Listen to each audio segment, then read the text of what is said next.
Student, welcome back to my YouTube channel pH math. তো আশা করি সবাই ভালো আছো। আজকে তোমাদের আমি ওপেন সেটের একটা থিওরামস পড়াবো। তো চলো, the union of two open sets in R is an open set. মানে কি, যে ধরে নাও G1 অ্যান্ড G2 দুটো ওপেন সেট আলাদা আলাদা ভাবে, তাহলে G1 ইউনিয়ন এই G2 এটাও ওপেন সেট হবে। এটা আমাদের প্রুভ করতে হবে। দেখো, ওপেন সেট প্রুভ করার জন্য আমাদের মেন কাজ কি করতে হবে? দেখো, ওপেন সেট প্রুভ করতে গেলে এই যে ইউনিয়ন আছে এর মাঝে আমাকে একটা নেভারও ঢুকাতে হবে। তাহলে আমাদের মেন টার্গেট থাকবে এটা। এবার তোমাদের আমি লিখে লিখে করে দিচ্ছি। তো প্রথমে let G1 and G2 be a be two open set in let ধরে নিচ্ছি যে x belongs to G1 union G2। আমরা ইউনিয়ন থেকে শুরু করছি, এবার ইউনিয়ন থেকে শুরু করে লাস্ট আমরা দেখাবো যে এই ইউনিয়নের মধ্যে নেবারহুডটা থাকছে। দেখো, যদি এক্সটা এর মধ্যে থাকে তার মানে কি, যে এক্স বিলংস টু দেন দিয়ে লিখবে, দেন এক্স বিলংস টু G1 অথবা x belongs to G2। X belongs to G1, এবার লিখছি কি, since G1 is an open set. তাহলে এটা হচ্ছে কি, আমাদের ওপেন সেট।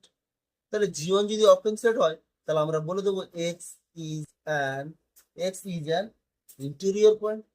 তাহলে আমরা এটা বলতে পারবো, এটা interior point of car interior point? G1 এর G1 এর ইন্টেরিয়র পয়েন্ট। তাহলে দেন কি হবে? দেন then there exists an NBD of x এর, তাহলে x এর একটা কি থাকবে? নেবারহুড থাকবে।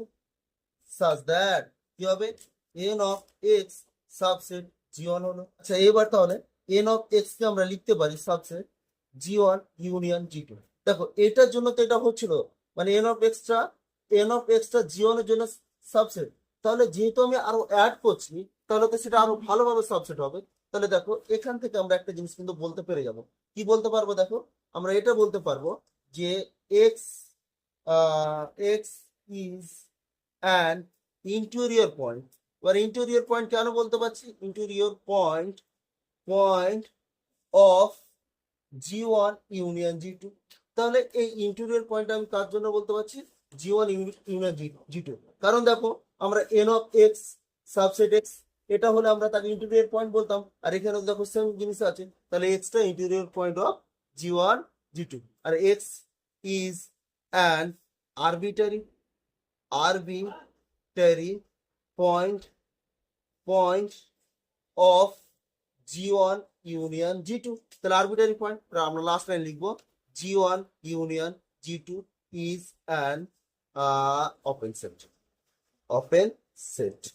আশা করি বুঝতে পেরেছো। তো এবার লাস্ট লাইন লিখছি আমি। এবার দেখো, যে এক্স বিলংস টু G1, এটা নিয়ে আমরা G1 ইউনিয়ন G2 এটা ওপেন সেট আমরা প্রুভ করলাম। আচ্ছা, এটাও তো হতে পারে এক্স বিলংস টু G2, এটা দিয়েও তো আমরা G1 ইউনিয়ন G2 কে প্রুভ করতে পারি ওপেন সেট।